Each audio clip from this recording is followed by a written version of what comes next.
नमस्कार। खबरों के इस बुलेटिन में तुहाडा स्वागत है। मैं हाँ जसप्रीत सिंह। पहला पेश ने चोणवीं खबरां। प्रधानमंत्री नरेंद्र मोदी अज बिहार में 3 पैट्रोलीयम प्रोजैक्ट वीडियो कॉन्फ्रेंसिंग राही राष्ट्र नूं समर्पित करनगे।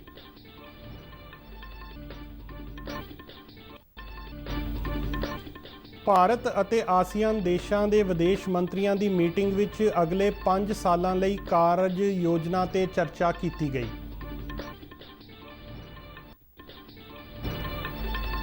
केंद्रीय जल शक्ति मंत्री गजेंद्र सिंह शेखावत ने कहा है कि भारत G20 वर्गे समूहों विच सरगर्म भूमिका निभाउंदा रहेगा।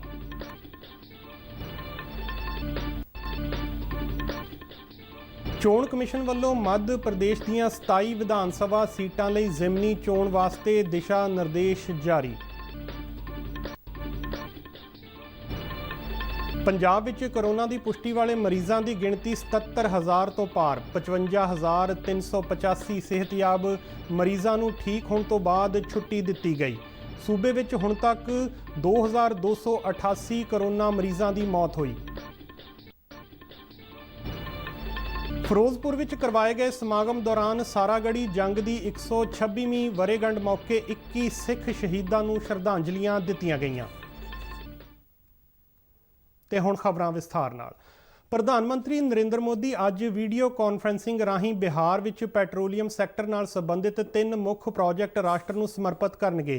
इन्हां प्रोजैक्टां विच दुर्गापुर बांका सैक्शन दा पैरादीप हरदिया, दुर्गापुर पाइपलाइन आगमेंटेशन प्रोजैक्ट अते पूर्वी चंपारण अते बांका विच 2 रसोई गैस बाटलिंग प्लांट शामिल ने।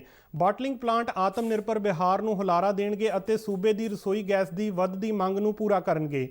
पूर्वी चंपारण अते बांका दे रसोई गैस बाटलिंग प्लांटां दी प्रतिदिन बाटलिंग समर्था 80,000 सिलेंडर होवेगी। बांका प्लांट बिहार दे भागलपुर, बांका, जमुई, अररिया, किशनगंज अते कटिहार जिलियां अते गुआंढी सूबे झारखंड दे गोड्डा, देवघर, डूमका, साहबगंज अते पाकुर जिलिਆਂ ਵਿੱਚ रसोई गैस की सप्लाई की मंग ਨੂੰ पूरा करनगे।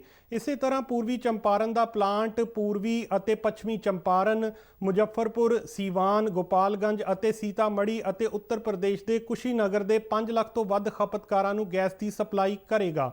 बांका प्लांट की लागत 131.75 करोड़ रुपए है, जबकि पूर्वी चंपारण प्लांट ते 136.4 करोड़ रुपए लागत आई है।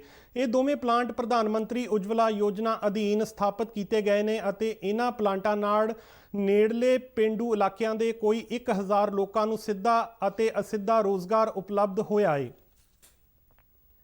विदेश मंत्री डॉक्टर एस जयशंकर ने कल थाईलैंड के विदेश मंत्री डांग प्रमुदविनेई नाल आसियान भारत पद्धर की मीटिंग की सांझे तौर पर प्रधानगी की। इस मीटिंग विच भारत समेत आसियान देशों के 10 विदेश मंत्रियों ने हिस्सा लिया।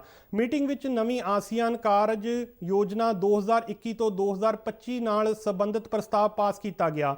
मीटिंग दौरान मंत्रियों को कोविड-19 महामारी नाल प्रभावशाली ढंग नाल नजिठण लई आपसी मिलवरतन नूं होर मजबूत करन दे मुद्दे ते भी चर्चा की। इस तो इलावा महत्वपूर्ण खेत्रां अते अंतरराष्ट्रीय मुद्दों ते भी विचार वटांदरा किया गया। इन्हां मुद्दों विच सिੱਖਿਆ, लोकां तो लोकां तक संपर्कां विच वाधे, समर्था निर्माण, मैरीटाइम सहयोग अते कनैक्टिविटी के मुद्दे शामिल सन। मीटिंग विच आउण वाले 17वें आसियान भारत शिखर सम्मेलन दीआं तैयारियां अते आसियान दे मैंबर देशां ते भारत नेतावां विचाले पिछले वरे नवंबर विच बैंकाक विच होए आसियान भारत शिखर सम्मेलन दौरान लए गए मुख फैसलिਆਂ ਨੂੰ लागू किए जाण बारे प्रगति का जायजा भी लिया गया। केंद्रीय गृह मंत्री अमित शाह ਨੂੰ ਸਾਹ ਦੀ ਸਮੱਸਿਆ ਹੋਣ ਤੇ बीती रात दिल्ली के एम्स हस्पताल ਵਿੱਚ दाखिल किया गया है। तकरीबन 2 हफ्ते पहला 31 अगस्त ਨੂੰ एम्स ਵਿੱਚੋਂ ਉਹਨਾਂ ਨੂੰ ਸਿਹਤਯਾਬ ਹੋਣ ਤੇ ਛੁੱਟੀ ਦਿੱਤੀ ਗਈ ਸੀ ਅਤੇ बीती रात ਉਹਨਾਂ ਨੂੰ ਸਾਹ ਦੀ ਸਮੱਸਿਆ ਹੋਣ ਕਾਰਨ ਮੁੜ ਤੋਂ एम्स ਵਿੱਚ ਦਾਖਲ ਕਰਵਾਇਆ ਗਿਆ है। ਜ਼ਿਕਰਯੋਗ ਹੈ ਕਿ ਪਿਛਲੇ ਮਹੀਨੇ 2 ਅਗਸਤ ਨੂੰ ਸ਼ਾਹ ਦੀ ਕੋਰੋਨਾ ਰਿਪੋਰਟ ਪੋਜ਼ਿਟਿਵ ਆਉਣ ਤੇ ਉਹਨਾਂ ਨੂੰ ਗੁਰੂਗ੍ਰਾਮ ਦੇ ਮੈਦਾਂਤਾ ਹਸਪਤਾਲ ਵਿੱਚ ਲਿਜਾਇਆ ਗਿਆ ਸੀ, ਜਿੱਥੇ 14 ਅਗਸਤ ਨੂੰ ਉਹਨਾਂ ਦੀ ਰਿਪੋਰਟ ਨੈਗੇਟਿਵ ਆਉਣ ਤੇ ਹਸਪਤਾਲ ਤੋਂ ਛੁੱਟੀ ਦੇ ਦਿੱਤੀ ਗਈ ਸੀ।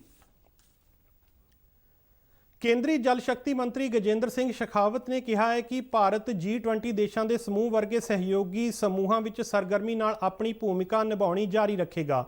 G20 खेती और जल मंत्रियों की कल हुई वीडियो कॉन्फ्रेंसिंग राही मीटिंग विच विशेष ਸੱਦੇ ਤੇ ਸ਼ਾਮਿਲ ਹੋਏ। ਸ਼ੇਖਾਵਤ ਨੇ ਕਿਹਾ ਕਿ ਸਾਊਦੀ ਅਰਬ ਦੀ ਲੀਡਰਸ਼ਿਪ ਵੱਲੋਂ ਕੋਵਿਡ-19 ਮਹਾਮਾਰੀ ਦੌਰਾਨ ਕੀਤੀ ਗਈ ਬੇਮਿਸਾਲ ਅਗਵਾਈ ਅਤੇ ਵੀਡੀਓ ਕਾਨਫਰੰਸਿੰਗ ਰਾਹੀਂ G20 ਦੇਸ਼ਾਂ ਵਿਚਾਲੇ ਮਹਾਮਾਰੀ ਨਾਲ ਨਜਿੱਠਣ ਲਈ ਕੀਤੇ ਗਏ ਯਤਨਾਂ ਦੀ ਸ਼ਲਾਘਾ ਕੀਤੀ। ਉਹਨਾਂ ਕਿਹਾ ਕਿ ਤਕਨਾਲੋਜੀ ਨੇ ਮਹਾਮਾਰੀ ਦੀ ਸਥਿਤੀ ਤੇ ਕਾਬੂ ਪਾਉਣ ਲਈ ਮਹੱਤਵਪੂਰਨ ਭੂਮਿਕਾ ਨਿਭਾਈ ਹੈ ਅਤੇ ਭਾਰਤ ਦੇ ਸੂਚਨਾ ਤਕਨਾਲੋਜੀ ਮਾਹਰਾਂ ਨੇ ਇਸ ਮੁੱਦੇ ਤੇ ਕਾਫੀ ਸਹਿਯੋਗ ਦਿੱਤਾ ਹੈ, ਜਿਸ ਨੂੰ ਭਾਰਤ ਨੇ ਸਮੁੱਚੇ ਵਿਸ਼ਵ ਨਾਲ ਸਾਂਝਾ ਕੀਤਾ।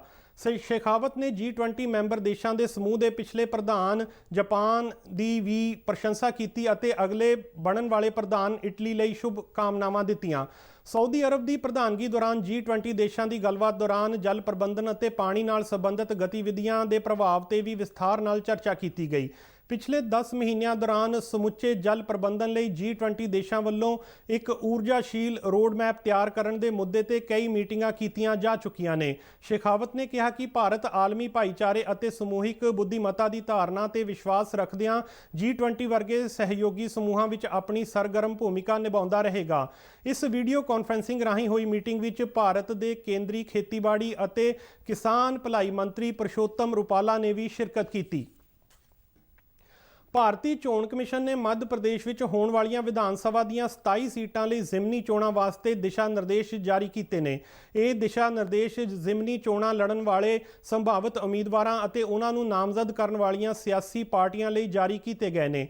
ਇਹਨਾਂ ਨਿਰਦੇਸ਼ਾਂ ਵਿੱਚ ਕਿਹਾ ਗਿਆ ਹੈ ਕਿ ਚੋਣ ਲੜਨ ਵਾਲੇ ਸਾਰੇ ਹੀ ਉਮੀਦਵਾਰ ਅਤੇ ਉਹਨਾਂ ਨੂੰ ਨਾਮਜ਼ਦ ਕਰਨ ਵਾਲੀਆਂ ਪਾਰਟੀਆਂ ਆਪਣੇ ਉਮੀਦਵਾਰਾਂ ਵਿਰੁੱਧ ਕਿਸੇ ਵੀ ਤਰ੍ਹਾਂ ਦਾ ਕੋਈ ਵੀ ਅਪਰਾਧਿਕ ਮਾਮਲਾ ਹੋਣ ਤੇ ਉਸ ਬਾਰੇ 3 ਵਾਰ ਅਖਬਾਰਾਂ ਅਤੇ ਟੀਵੀ ਚੈਨਲਾਂ ਰਾਹੀਂ ਜਨਤਕ ਤੌਰ ਤੇ ਜਾਣਕਾਰੀ ਦੇਣ। ਚੋਣ ਕਮਿਸ਼ਨ ਦੇ ਉਪ ਸਕੱਤਰ ਪਵਨ ਦੀਵਾਨ ਨੇ ਭੋਪਾਲ ਵਿੱਚ ਕਿਹਾ ਕਿ ਅਜਿਹੀ ਜਾਣਕਾਰੀ ਜਨਤਕ ਕੀਤੇ ਜਾਣ ਨਾਲ ਵੋਟਰਾਂ ਨੂੰ ਚੋਣ ਲੜ ਰਹੇ ਉਮੀਦਵਾਰਾਂ ਬਾਰੇ ਸਹੀ ਤੱਥਾਂ ਦੀ ਜਾਣਕਾਰੀ ਮਿਲ ਸਕੇਗੀ ਅਤੇ ਉਹ ਇਸ ਗੱਲ ਦਾ ਫੈਸਲਾ ਕਰਨ ਦੇ ਯੋਗ ਹੋ ਸਕਣਗੇ ਕਿ ਕਿਸ ਉਮੀਦਵਾਰ ਦੇ ਹੱਕ ਵਿੱਚ ਆਪਣਾ ਵੋਟ ਪਾਉਣਾ ਹੈ। ਪੰਜਾਬ ਵਿੱਚ ਵੀ ਕੋਵਿਡ-19 ਮਹਾਮਾਰੀ ਦਾ ਪ੍ਰਕੋਪ ਲਗਾਤਾਰ ਵੱਧ ਰਿਹਾ ਹੈ। ਸਿਹਤ ਵਿਭਾਗ ਵੱਲੋਂ ਜਾਰੀ ਕੀਤੇ ਗਏ ਮੈਡੀਕਲ ਬੁਲੇਟਿਨ ਅਨੁਸਾਰ ਸੂਬੇ ਵਿੱਚ ਕੋਰੋਨਾ ਮਰੀਜ਼ਾਂ ਦੀ ਗਿਣਤੀ 77,057 ਹੋ ਗਈ ਹੈ। ਇਹਨਾਂ ਵਿੱਚ ਪਿਛਲੇ 24 ਘੰਟਿਆਂ ਦੌਰਾਨ ਸਾਹਮਣੇ ਆਏ 2,441 ਨਵੇਂ ਮਰੀਜ਼ ਵੀ ਸ਼ਾਮਿਲ ਨੇ, ਜਦਕਿ 55,385 ਮਰੀਜ਼ਾਂ ਨੂੰ ਸਿਹਤਯਾਬ ਹੋਣ ਮਗਰੋਂ ਛੁੱਟੀ ਦੇ ਦਿੱਤੀ ਗਈ ਹੈ। ਇਸ ਵੇਲੇ ਕੁੱਲ 19,384 ਐਕਟਿਵ ਮਾਮਲੇ ਨੇ ਤੇ ਹੁਣ ਤੱਕ 2,288 ਲੋਕਾਂ ਦੀ ਮੌਤ ਹੋ ਚੁੱਕੀ ਹੈ, ਜਿਨ੍ਹਾਂ ਵਿੱਚ ਬੀਤੇ ਦਿਨ ਹੋਈਆਂ 76 ਮੌਤਾਂ ਵੀ ਸ਼ਾਮਿਲ ਨੇ। ਸਿਹਤ ਵਿਭਾਗ ਅਨੁਸਾਰ ਬੀਤੇ ਦਿਨ ਲੁਧਿਆਣਾ ਵਿੱਚ 14, ਅੰਮ੍ਰਿਤਸਰ ਵਿੱਚ 11, ਜਲੰਧਰ ਵਿੱਚ 10, ਗੁਰਦਾਸਪੁਰ ਵਿੱਚ 7, ਹੁਸ਼ਿਆਰਪੁਰ ਅਤੇ ਰੂਪਨਗਰ ਵਿੱਚ 5-5 ਅਤੇ ਬਰਨਾਲਾ, ਪਟਿਆਲਾ ਤੇ ਕਪੂਰਥਲਾ ਵਿੱਚ 4-4 ਮਰੀਜ਼ਾਂ ਦੀ ਮੌਤ ਹੋਈ ਹੈ। ਮੋਹਾਲੀ ਤੋਂ ਕੱਲ 331, ਜਲੰਧਰ ਤੋਂ 313, ਪਟਿਆਲਾ ਵਿੱਚ 268, ਲੁਧਿਆਣਾ ਤੋਂ 267, ਅੰਮ੍ਰਿਤਸਰ ਤੋਂ 256, ਬਠਿੰਡਾ ਤੋਂ 137, ਗੁਰਦਾਸਪੁਰ ਤੋਂ 118, ਹੁਸ਼ਿਆਰਪੁਰ ਤੋਂ 110, ਪਠਾਨਕੋਟ ਤੋਂ 100 ਅਤੇ ਮੁਕਤਸਰ ਤੋਂ 72 ਨਵੇਂ ਮਰੀਜ਼ ਸਾਹਮਣੇ ਆਏ ਨੇ। ਪੰਜਾਬ ਦੇ ਸਰਹੱਦੀ ਜ਼ਿਲ੍ਹਾ ਫਿਰੋਜ਼ਪੁਰ ਵਿੱਚ ਕੱਲ ਸਾਰਾਗੜ੍ਹੀ ਜੰਗ ਦੀ 126ਵੀਂ ਵਰ੍ਹੇਗੰਢ ਸਾਦੇ ਢੰਗ ਨਾਲ ਮਨਾਈ ਗਈ। 12 ਸਤੰਬਰ ਦੇ ਦਿਨ 1897 ਵਿੱਚ ਹੌਲਦਾਰ ਈਸ਼ਰ ਸਿੰਘ ਅਤੇ ਉਹਨਾਂ ਦੇ ਬਹਾਦਰ ਸਾਥੀਆਂ ਨੇ ਨਾਰਥ ਵੈਸਟਰਨ ਫਰੰਟੀਅਰ ਪ੍ਰੋਵਿੰਸ ਉੱਤੇ ਹਜ਼ਾਰਾਂ ਦੁਸ਼ਮਣਾਂ ਦੇ ਖਿਲਾਫ ਲੜਾਈ ਲੜਦਿਆਂ ਇਸ ਚੌਂਕੀ ਨੂੰ 7 ਘੰਟੇ ਆਪਣੇ ਕਬਜ਼ੇ ਵਿੱਚ ਰੱਖਿਆ ਸੀ। 21 ਸਿੱਖ ਸਿਪਾਹੀਆਂ ਦਾ ਇਹ ਸਭ ਤੋਂ ਵੱਡਾ ਬਲੀਦਾਨ ਸੀ, ਜਿਸ ਕਰਕੇ ਇੱਕ ਭਾਰਤੀ ਨੂੰ ਆਰਡਰ ਆਫ ਮੈਰਿਟ ਨਾਲ ਸਨਮਾਨਿਤ ਕੀਤਾ ਗਿਆ ਸੀ, ਜੋ ਕਿ ਉਸ ਸਮੇਂ ਅੰਗਰੇਜ਼ਾਂ ਦਾ ਸਭ ਤੋਂ ਉੱਚਾ ਬਹਾਦਰੀ ਦਾ ਇਨਾਮ ਸੀ ਜਿਹੜਾ ਭਾਰਤੀ ਫੌਜੀਆਂ ਨੂੰ ਦਿੱਤਾ ਜਾਂਦਾ ਸੀ। ਇਸ ਜੰਗ ਵਿੱਚ ਸ਼ਹੀਦ ਹੋਣ ਵਾਲੇ ਹੌਲਦਾਰ ਈਸ਼ਰ ਸਿੰਘ, ਨਾਇਕ ਲਾਲ ਸਿੰਘ, ਸਿਪਾਹੀ ਰਾਮ ਸਿੰਘ, ਹੀਰਾ ਸਿੰਘ, ਭੋਲਾ ਸਿੰਘ, ਨਾਰਾਇਣ ਸਿੰਘ, ਨੰਦ ਸਿੰਘ, ਭਗਵਾਨ ਸਿੰਘ, ਬੂਟਾ ਸਿੰਘ, ਗੁਰਮੁਖ ਸਿੰਘ, ਸਾਹਿਬ ਸਿੰਘ, ਦਇਆ ਸਿੰਘ, ਜੀਵਨ ਸਿੰਘ, ਜੀਵਾ ਸਿੰਘ ਅਤੇ ਸਰਵਈ ਦਾਊ ਸਿੰਘ ਅਤੇ ਲਾਂਸ ਨਾਇਕ ਚੰਦਾ ਸਿੰਘ ਨੂੰ ਸਾਰਾਗੜ੍ਹੀ ਦੇ ਸ਼ਹੀਦਾਂ ਵਜੋਂ ਜਾਣਿਆ ਜਾਂਦਾ ਹੈ। ਫਿਰੋਜ਼ਪੁਰ ਦੇ ਡਿਪਟੀ ਕਮਿਸ਼ਨਰ ਗੁਰਪਾਲ ਸਿੰਘ ਚਾਹਲ ਨੇ ਦੱਸਿਆ ਕਿ ਕੋਰੋਨਾ ਮਹਾਮਾਰੀ ਦੇ ਪ੍ਰਕੋਪ ਕਾਰਨ ਇਸ ਵਾਰ ਇਹ ਸਮਾਗਮ ਸਾਦੇ ਢੰਗ ਨਾਲ ਮਨਾਇਆ ਗਿਆ। ਗੁਰਦੁਆਰਾ ਸਾਰਾਗੜ੍ਹੀ ਵਿਖੇ ਸ਼ਹੀਦਾਂ ਪ੍ਰਤੀ ਸ਼ਰਧਾ ਦੇ ਫੁੱਲ ਭੇਂਟ ਕਰਨ ਲਈ ਸ੍ਰੀ ਅਖੰਡ ਪਾਠ ਸਾਹਿਬ ਦੇ ਭੋਗ ਪਾਏ ਗਏ ਅਤੇ 2 ਸ਼ਹੀਦਾਂ ਦੇ ਪਰਿਵਾਰਾਂ ਨੂੰ ਸਨਮਾਨਿਤ ਵੀ ਕੀਤਾ ਗਿਆ। ਸਿੱਖ ਸ਼ਹੀਦਾਂ ਦੇ ਪਰਿਵਾਰਾਂ ਨੇ ਕਿਹਾ ਕਿ ਉਹਨਾਂ ਨੂੰ ਆਪਣੇ ਪੁਰਖਿਆਂ ਦੀ ਕੁਰਬਾਨੀ ਤੇ ਬਹੁਤ ਵੱਡਾ ਮਾਣ ਹੈ ਅਤੇ ਉਹ ਹਰ ਸਾਲ ਇਸ ਅਸਥਾਨ ਤੇ ਨਤਮਸਤਕ ਹੋਣ ਲਈ ਆਉਂਦੇ ਨੇ। ਇਸ ਦੇ ਨਾਲ ਹੀ ਖਬਰਾਂ ਦਾ ਇਹ ਬੁਲੇਟਿਨ ਖਤਮ ਹੁੰਦਾ ਹੈ। ਆਗਿਆ ਦਿਓ, ਨਮਸਕਾਰ।